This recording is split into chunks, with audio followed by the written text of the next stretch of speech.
Okay, good morning. We are continuing Hilchos Treifos. We are in the middle of Siman Mem Zayin. Today we're going to be starting with Seif Gimel. Just to reiterate real quickly, thanks for your correction. At the end of Mem Vav Vav, so the Ramah is talking about a case where there's extra bubbles, and we're afraid that yes, that means that's a sign that inside it is clogged. So once you see it, so then one has to check. That's brought by most of the Achronim. Also, there's another check that they do. They cut it open, and then you check either for pus or to make sure it's shalem and there's no hole and the meat or whatever looks normal, whatever the organ looks like. We're talking about the intestines. So, anyways, but the poskim point out, at least most of them, including the Taz and others, that if it's just pus, it's not a problem because we learned bua is only a problem by reya, by the lungs. But so what you're looking for is to make sure that the walls of the intestines look normal and there's no hole. Okay, fine. Let's just move on to today. We are, I skipped, we're Mem Zayin Gimel. Okay, Gimel. Me'e hayotze mi beit hakosot. So now we have intestines that are traveling a little bit in the wrong or a different path than what's normal. So it goes from the Beit HaKosot, right, the second stomach, Perush. Now the Ramah is going to explain where it comes from. Sof HaKeres, Asoy Kekova, V'karui Beit HaKosot. So after the Keres, you have this, the next chamber, and it's called Beit HaKosot. V'hemses mechubar bo. The third stomach is the hemses. That's connected to the Beit HaKosot. V'hamachal nichnas mi Beit HaKosot lehemses. And it goes from the Beit HaKosot to, some have the gears of hemses versus meses, but whatever. We'll call it hemses. Sitas. V'hu ha'itztumcha. Okay, it's all the same thing. Olefi, why is it called hemses? Shema'achel hama'achal. The food gets digested and broken down in there. That's where it really starts to get crushed with all the grooves or internal cuppings from the walls, the lining. Nikra mesis or hemses mi'inyan. So that's why it's called mesis or hemsis from the Inyan, from the pasuk in Yeshayahu talking about punishment to Ashur. It says kimsos noses. It's going to happen to them, or I think their fields, or to their bodies.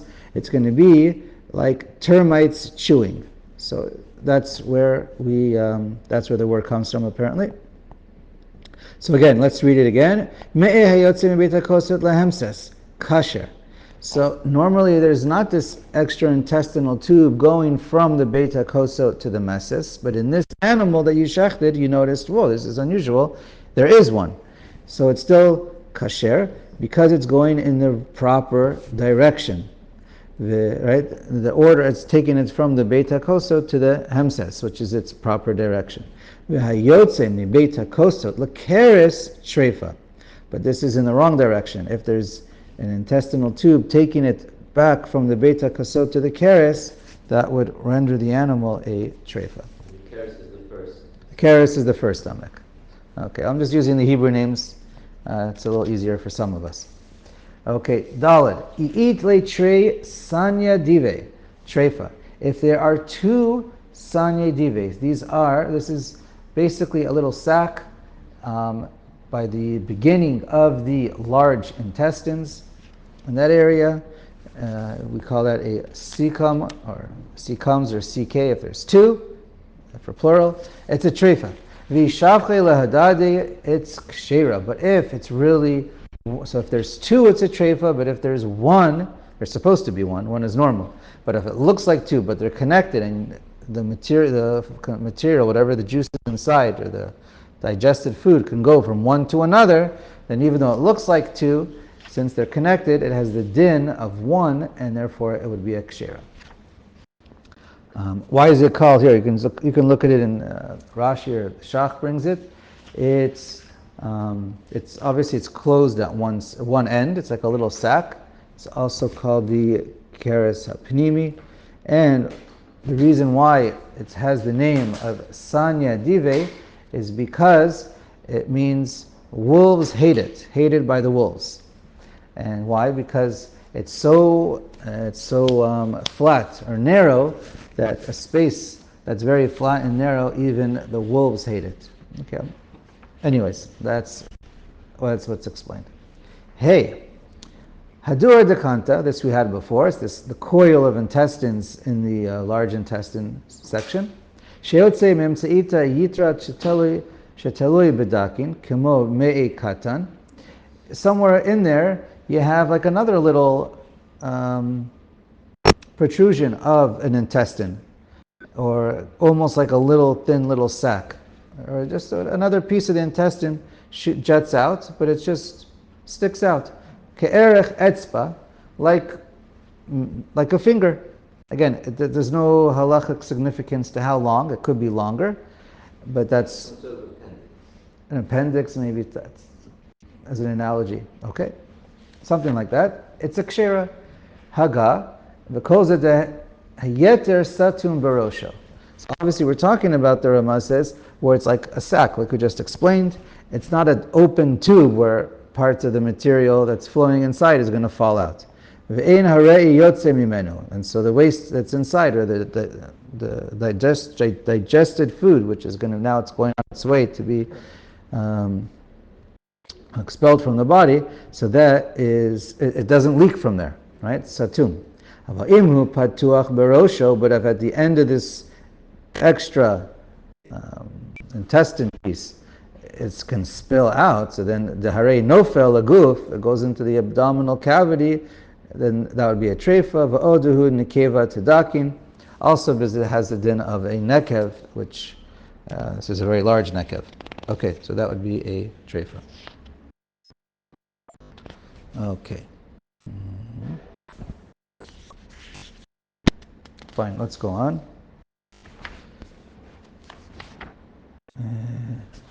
Fine, let's start Siman Memchet. Dine Treifos bekeva ubekeres. Okay, so now we're getting to the actual stomachs, which are before the intestines. Okay, Aleph. Keva. A keva hu kis shebeme'ea behema. This is actually the fourth one. She'amachal nichnas lekeres ubesof hakeres shekorin panch atzoi kekova. It's a little bit like a hat shape. V'kari beit hakosot, and it's called beit hakosot.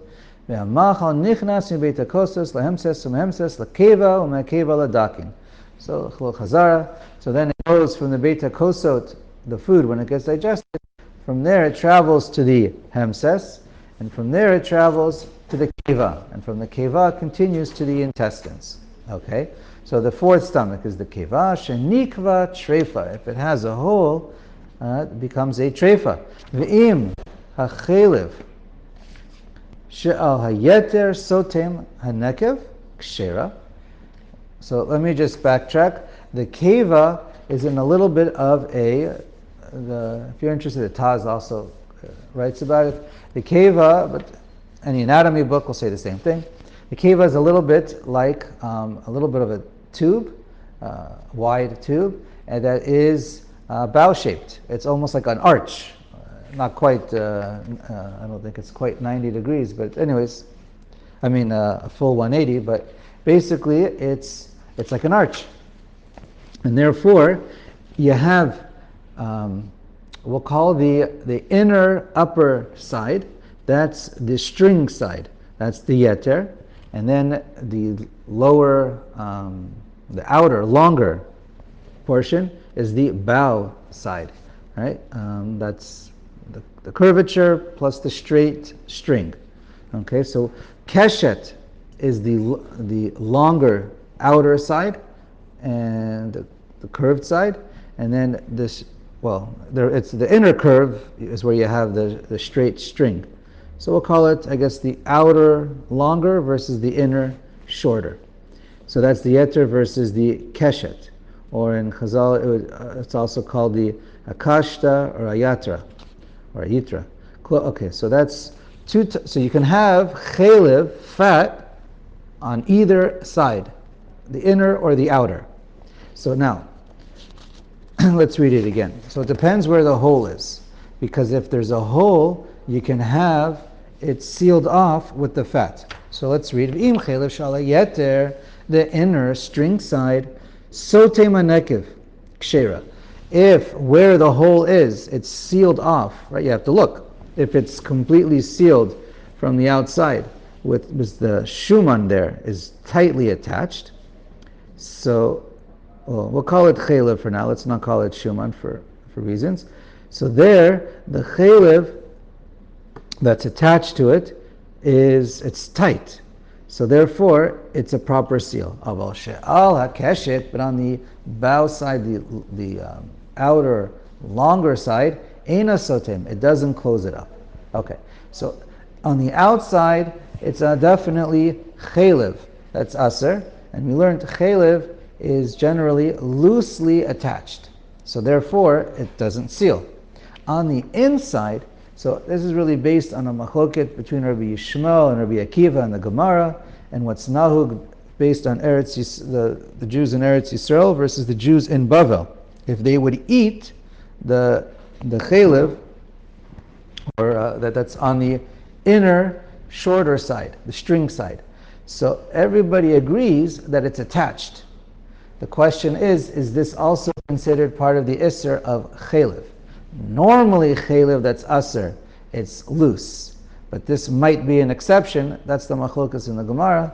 But for our purposes, it doesn't matter if you call it chalev or kosher shuman, it still has the properties are it's tightly attached. So for the halacha of a hole, everybody agrees it does seal it up. Okay, I hope that wasn't too confusing. Bet. Keres shenikav treifa. Now, the keres, if it has a hole, keres is the first one, right? So if there's a hole, it's a treifa. Ve'ein lo davar she'istomoto. And there's nothing there to seal up a hole. So if there's a hole, it's finished, game over. Right? By the keva, it depends where you have a fighting chance. But it still needs to be a sealed hole that nothing escapes. Sheharei, we're talking about the keres now, the first stomach. Sheharei hachelev she'alav aser. The chalev that's draped over this one is chalev that's aser and it's loose. So it does not seal. Haga, tola im shenimtzeu b'keres. You open up the keres and you see worms, it's kasher. The animal is kshera. The min ha-perish hein gedelim or ha-behema achlan otan. Because it grew, it either came from what the animal ate or from what's inside it grew. Okay, Gimel. Basar chofet rova keres. So the muscle that covers most of the keres, not what's inside of the rib cage, but most of the muscle. It's in a picture, basically, you see it more from the ventral side, and most of the stomach area, a lot of that is where the keres is. So there, v'hu makom min habetin, from the stomach, she'im yikra yetzeh keres. So if there's a problem with the nekev in the keres, we learned that's a treifa. So now, there's also, even if there's this is unusual, even if there's a nekev, well, it wouldn't be a nekev, but an opening in the muscle that's opposite the keres, where if you have a hole, part of the keres would start to be able to, you can see through it, it can start to come out. Im nikra basar ze treifa. If the muscle that's covering, it's on the ventral side of the animal, the stomach side, if you see it, if it's ripped, it has an opening, so then the keres can leak out, and that would be a treifa. Alpha pi shelo higia keres lekeres ad sheniret. Now, the hole or the cut in the stomach, in the muscle, it doesn't have to go through and through. Okay, even if it doesn't go through and through, even if you can't see the keres yet, but it's significantly cut through. Let's read. Kevan shenikra rov ove habasar hazeh. As long as you look at the thickness of the muscle and the majority of it is missing, anita, right? Or missing. It was cut or missing. Then it has a din of a treifa, because if it went all the way through, then the keres can come out. Bakama shir akera hazeh beorko. How long is this tear that it needs to be to make it that the keres could come out? It's orech tefach. Halachically, it needs to be a tefach in order to make it a treifa. V'maita behema ketana v'nikra rov orech habasar achofet keres alpha pisheim orech hakera tefach treifa hoil v'nikra rubo. So a smaller animal, it may not even be a tefach. So there, it goes by rov. Okay, let's continue to Dalet. Im niktar abasar hazeh beigel o beorach. If you have a hole bored out or cut out of the muscle, a round hole, or in length that's similar. Im haya yeter mikasela. If the hole's bigger than a sela, because now we're not talking a straight line. A straight line we had a tefach, or close to the stomach. Now we're talking about you have a round hole, so it's the hole itself is not as long as a tefach, otherwise it would be a kol shekin, but it's less. But a hole could be less and still make the animal a treifa. Hu kadei sheyichanes bo. I send out a couple of pictures, you'll see about how it looks. Kadei sheyichanes bo gimel garine tamara zo betzad zo.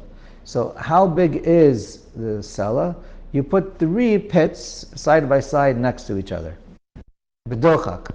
Well, let's read. You put 3. Sorry, 1 second. You put 3 of the pits together. You put them together, the width of them, right, side by side, and you're able to get them in this cell, which will form like a triangle. And you see if you can get them to fit in this cella, then it's big enough to make it a treifa. Is that a triangle or 3? No, triangle. That's how it's explained in Sikha Chulin. Yeah, I hear you. I think that's what it means. It's tzadzu in that form. Well, let me explain bedochak. Bedochak. Triangle, not like this. Bedochak im yesh ba ochel. That's huge. The difference between this and this. No, not like that. You put 3 of them. They're all, I don't know. Look at the picture. But let's say each one, for argument's sake, is, I don't know, 7 millimeters. So that's all. Oh. So it's like this. Yeah. Like that. Triangle. Okay. Like that. Oh, okay. Yeah. Okay. Look at the picture so you understand how the triangle should be. But it's 3 little balls of, let's just say, I didn't measure it, but let's just say circles of 7 millimeters is the width of a date, whatever it is, I don't know. We can measure it. You take 3 of those circles that have a diameter of 7 millimeters, and you see if you can fit them into a bigger circle the size of a sela. So anyways, let's go on. Now, bedochak im yesh ba ochel anishar sevivotea kisheochlim ota, o berevach kishe'ein bahem shum ochel klal. Now, when he said 3 pits, so normally when a person eats a date, if you're looking for a worm, you're going to open it up first, and then you're going to pick out the date pit, and then eat it. Or you're just going to, a normal person will just, without kashrus issues of tolaim, you'll just pop the thing in your mouth and spit out your date, or however you want to eat it. But my point is, when you pull out that date, or you eat the date, and you spit out that pit, the pit always has a little bit of the flesh of the date attached to the date. it doesn't all come out 100%. Generally speaking, there's a little bit of meat from the date. So that's what it's talking about. And that little bit makes a little difference. So it says, B'dochak, you squeeze the 3 dates together if there's some food attached, a little bit of the date food, fruit attached to it. And if there's none whatsoever, then you make it berevach, where it's like kind of touching, not touching, or not really touching. Just but close together, but not pressed against each other. All right, a small difference. Fine. That's just to explain it. Areze treifa, if the sella is this size, I think it's exactly this size or bigger, then it is a treifa. If it's smaller, it's not. Now, what's the significance? She'im yimtach kerazeh ya'amor al tefach.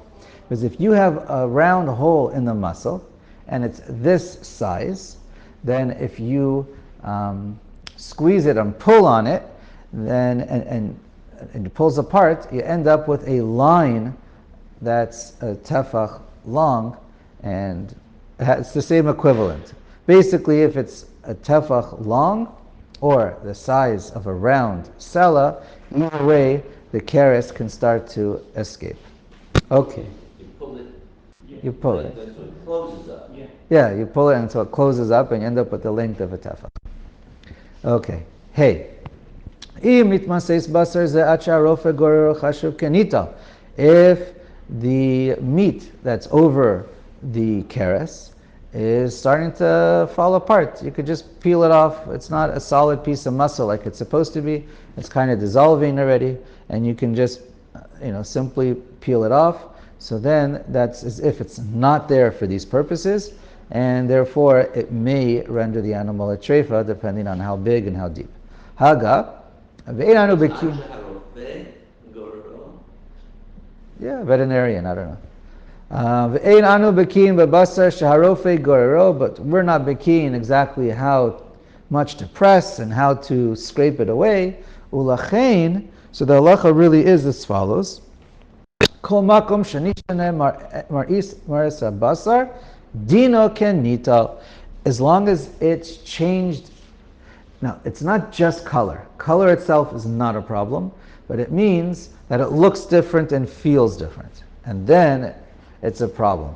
And even feels a little different and it appears different than it's supposed to, but it's not just the color change, it has to be, and it actually feels. That's spelled out by the Kaf HaChaim. Okay, let's go into Vav. So we learned about this. If you have a machat inside the cavity of the keva or the keres, the first or fourth stomach, so we already learned this by beta kosot, and it turns it into a treifa lamaisa. Zayin hamses to beta kosot vukim zevazeh. If they're attached to each other, v'im nikvu b'makom chiburan, and where they're completely attached, there's a nekev in between them. Afilu a nekev mafulash mizeh lazeh, even if it's 100% straight through kshera, it's a kshera because that's they're supposed to be they're supposed to flow from one to another. So then, but if they're attached somewhere, and if the hole is not where they're attached, so then if it goes through the wall of the sac, of the stomach, so then it's a treifa, because it can leak out into the abdominal cavity. But if not, it can't leak out. It's not through and through. It's a kshera bein behemses bein beta kosot. With any of the stomachs, because it doesn't leave. It's not a full hole. Haga v'yesh osrim behemses. Afilu below nekev mafulash. But actually, some are machmer for a hole that's not all the way through by a hemses, because it can. I think because it's going to continue. So then, even if you found it and it's not even mafulash, it already has a din of a treifa. V'hachi nahug im lo be'makom hefsid meruba sh'az yesh lismoch al machshirin. So the Rama agrees. Mikar din, it should be we should go after it should be mutter because it's not a full hole. Right now, it's not a treifa yet, so therefore it's okay. It's not for sure that it's going to die within 12 months, but Lamaisa, we're machmer unless it's hefsid meruba. Okay, we'll stop.